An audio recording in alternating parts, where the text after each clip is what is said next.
Hello and welcome to my presentation about functional and non-functional requirements. The intended audience for this presentation is VCE students studying Year 11 Units 1 and 2 Computing or Units 3 and 4 Software Development. I have a sneaking suspicion that I've recorded this, but I can't find it on YouTube, so maybe there's another version of me saying this who looks about 2 weeks younger. Our learning intention is that students can describe the purpose and intersection of functional and non-functional requirements. So before we start off, functional and non-functional requirements are things that you write in a professional setting. If you're just a hobbyist coder, such as myself, and you're your own client, you're probably not going to write these. However, this study is meant to get you ready to go into the workplace where you're going to be working with other people. Now, these are not a legally binding agreement, at least it's not as far as I know. But a lot of the troubles that you get yourself into working for clients is misunderstandings. And so functional requirements and non-functional requirements are really important so that you're actually building what they want. Cheap software might cost you $20,000 as an organisation. Expensive software might cost you in the tens of millions of dollars. It's really important to get your agreement up early because there was a thing that was redesigned, I think it was a Bureau of Meteorology website, and people were absolutely beside themselves about how much it cost and what it did and didn't achieve. So this stuff matters. So the functional requirements describe specific behaviours and actions and capabilities. That is what the client wants. The client actually doesn't tell you how the website operates, although sometimes they will want to, and I guess they can, but what you're really being asked to deliver is functionality. Now, sometimes that most of the functionality that's in functional requirements is stuff that it does on behalf of the user. So maybe it's calculating the bill, maybe it's calculating the tax on it, or the tips. It's giving a summary of what they ordered. All of this is in the context of, a restaurant or cafe. If it is also like backing up nightly the records of it, yes, that's a function that it does, but it's not really doing it for the user, so that actually falls under non-functional, which I think is a little bit counterintuitive. So, as I said, what the system must do, usually for the user, and they are specific behaviours and functions that it must do to satisfy their needs. It's what it does rather than how it will be implemented.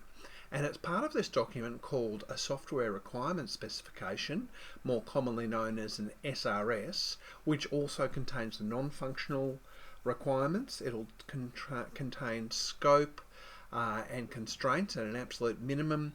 You'll sometimes have some user characteristics, you'll sometimes have some technical requirements, but basically you should be able to look at this and go away and produce your solution. Although I would say, as a general rule, you don't want to spend too much time without checking in with the client. So here are some examples of a functional requirement. The system shall allow users, so shall means that it's got to be in there, allow users to create an account using an email address and password. The system shall calculate GST at 10% for all taxable items. The system shall send a confirmation email immediately after order placement. So these are all things that the system has to do. You as a programmer get to work out how it does it, but if they don't ask for it, don't build it. System shall display search results ranked by relevance, and allow users to export data in CSV and PDF formats. So they're all things that the user can do. And there's another one. So what are non-functional requirements? Well, it's how well and how it performs rather than what it does. Some of the background functions will turn up in non-functional requirements. There is a misunderstanding that I encountered in my pre-teaching life where people would have these big dust-ups about what was and wasn't a functional requirement because there was this misconception that functional meant that it was important and it would get built into the product, and non-functional meant unimportant and it wouldn't get built into the product. That is a misunderstanding. This is not how it works. They're both requirements. They both need to go into the product. There's not a hierarchy between the two. They describe the quality attributes and performance. They're critical that it meets the client's expectation. Performance, security, overall quality, they're important. There you go. How well is one of the things it performs rather than what it does. And attributes, I guess. So There are a number of dimensions of non-functional requirements. Just jumping back to functional requirements, if you've got a decent sized bit of software, you're probably not just going to list them as 1.1, 1.2, 1.3. You'll probably break them up into sections and say, well, there's going to be the user and registration, and 1.1 is this, 1.2 is this, and then it's going to be, the checking out, which is going to be 2.1, and so forth. You don't just want them in a long unordered list. You probably want some structure to it if you've got more than a handful of requirements, and this goes for the dimensions here. You're going to have requirements about usability, about robustness. Now in this context, robustness means how well does it handle errors. Reliability, how often it's going to break down. Of course everybody says never, but never costs money. If you literally want something that runs all the time with no downtime, that is tremendously expensive. Every percentage, every fraction of percentage you're prepared to give a little bit of space is going to save you a huge amount of money. Portability, will it run on various systems? Maintainability, how much time has to be invested into keeping it up to date and fixing it? And the answer is never none. You would like to think, but it's never none. So, usability. How easy and intuitive it is for users to operate. They focus on the user experience and the interface design, such as the system shall provide help documentation accessible within 2 clicks from any screen. New users shall be able to complete their first transaction within 5 minutes without training. Robustness. How well the system handles unexpected inputs, errors, and adverse conditions, such as a database not being available. Continues to function if it's a robust system, even when faced with invalid or unusual situations. Reliability. How consistent and dependably the system will perform its functions. It will include uptime expectations and failure rates. They will be in the high 90s. But the difference between 99 and 100 is a world of cost. Portability. How easily can the system be transferred or used between different environments, platforms, and configurations? This is where compatibility comes in. If you say all browsers, you're adding a lot of cost to your project.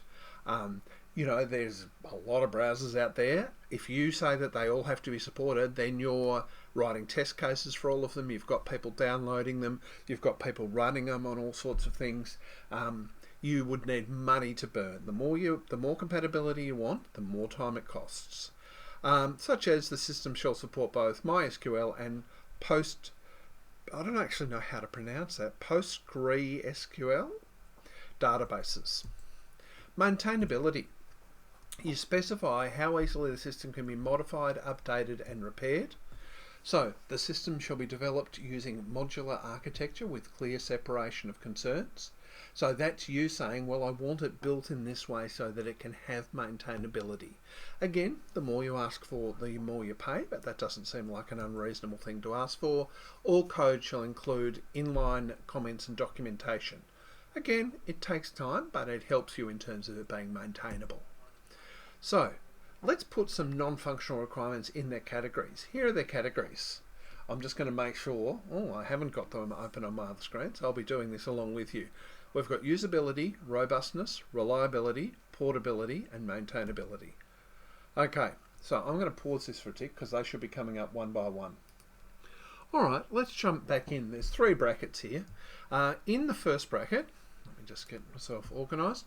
System shall be capable of operating on both Android and iOS mobile devices as well as Windows-based workstations without any loss of core functionality. That one's easy. That is portability. So I'm just going to have my answers over here so that I can reassure myself that I'm not talking nonsense.